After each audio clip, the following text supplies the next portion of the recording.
Stars TV. Let's go. Let's talk about the taste of the Triad, where that name came from, and what was here before. When I was a little girl, we used to line up around this old building here in Ogburn Station with your mom and dad. You'd be so excited to have some soul food from Bell Brothers. Bell Brothers was in existence for 40 years. Mr. Bell is still alive. I think he's 88 years old, and he's got maybe 2 or 3 sons that helped him run this business. So they used to average 400 people a day. And that's when Winston-Salem was thriving in this area. That's when the airport wasn't private, it was a public airport. So you had a lot more traffic coming through. So they averaged 400 people a day, 700 on Sunday. So if I was lucky enough to go to Bell Brothers, we'd be outside standing for about 45 minutes. The line was out the door, and we'd wait. And we come through, and we get some smothered pork chops and some collard greens and some candied yams and some cornbread, and we'd sit down and we'd be so happy that we came to Bell Brothers. So fast forward, I was born and raised in Winston-Salem, born in Happy Hill Gardens, moved to Castle Heights, ended up graduating from East Forsyth, and then I moved to Dallas, Texas. I was here for 10 years. From Texas, I moved to Michigan. My now ex-husband, that's how I got to Michigan. So, fast forward 2010, Bell Brothers closed. So 40 years. So let's go way back. 2010, what happened? Not really sure. I know the building was really old. I don't know if they did the updates that they wanted to do, and maybe the family was tired. Maybe they didn't have the traffic. Not quite sure, but they closed. My aunt, Elaine Malone, she had a vision, my grandmother's name, Estelle Malone. She had a vision to take this restaurant and put it in the family name. So there was a revitalization loan opportunity that she was given in the city of Winston-Salem. So she acquired a loan, and it took her about 4 years, and there was a lot of red tape that she went through with the city, with the owner of the building. But she finally got the place open August 2016. The only reason I was here her first day was because my mother was in the hospital. So I said, fantastic, I'm here, the restaurant's opening. And I walked in the door and I saw the people were lined up, just like back in the day. And I said, Auntie, you hit the lottery. You brought something back that was a staple in Winston-Salem. So I was in town and I visited 2 or 3 times, and I came to the establishment and supported my aunt, supported my family. The name, again, from my grandmother who died in 1985. Excuse me, not 1985, who died in 1988. So 9 months later, the restaurant closed.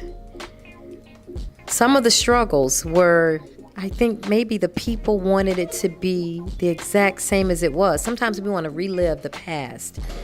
But if you try something, and if that restaurant closed and you opened and you were doing the exact same thing, tell me why it closed in the beginning. So I'm not sure. There was just a lot of things that happened, and sometimes you don't have the right people at the right time. She also owned another business, but her heart and soul was in everything that she did. So through God, through faith, I wanted to invest in something, and I never, ever expected it to be a restaurant.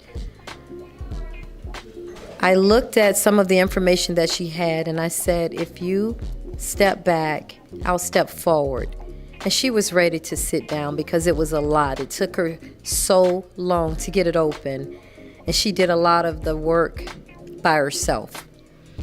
So I came to Winston-Salem in April of 2017, And someone introduced me to my mentor, Irvin Williams. And I said, Mr. Williams, I've got to reopen this restaurant. It's in my grandmother's name. What kind of experience do I have? I'm in the people business. I'm in the visionary business. I'm not in the food business. So what do I need to do? We needed a name. The first name he said was Taste of the Triad. I said, that's it. That's perfect. And he helped me pull a team together. Call it a starting team. You have, 15 people that show up and you're trying to pick out the best of the best.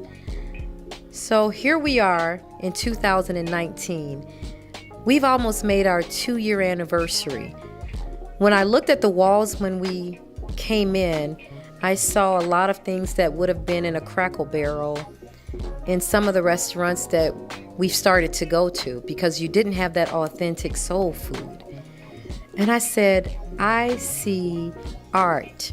I see youth. I see an opportunity to partner with some younger people and take this Taste of the Triad to another level. So I partnered with Nakima Lee. She was my marketing supporter from the beginning, my liaison. She was my right hand. Irvin was my chef, my mentor. So he helped me find the people, put the food together. Nakima helped me put the art and the vision together. So we pulled these artists together, Dwayne Howe, and maybe 6 or 7 people showed up for lunch. And my pastor was here, Pastor Connie Robinson. And they said, well, what do you want us to do? And I said, I don't know. I need art. I see murals. I see walls that are beautiful. And I see events taking place where you guys come together and support one another. And 6 weeks, no, maybe it was 8 weeks later, the walls were filled with art. There is an amazing mural of Maya Angelou, and if we all know that this is where she spent her last days.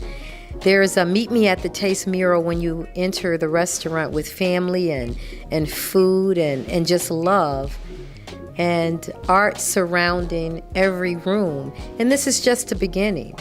We're sitting in a room right now that my future expectations or my future goals would be to have a sorority from Winston-Salem State, Wake Forest, A&T, Salem College, North Carolina State. Let's get together and meet at the Taste and have something from their bakery and some coffee, and we're going to have some cozy lounge chairs, and then surround yourself with art. Have a poet show up on a Tuesday. What else can we bring to this spot in Ogburn Station? We're off the beaten path. And when I travel, I like to be off the beaten path. So this is something that we're creating. And it was born from Bell Brothers. So hats off to something they created.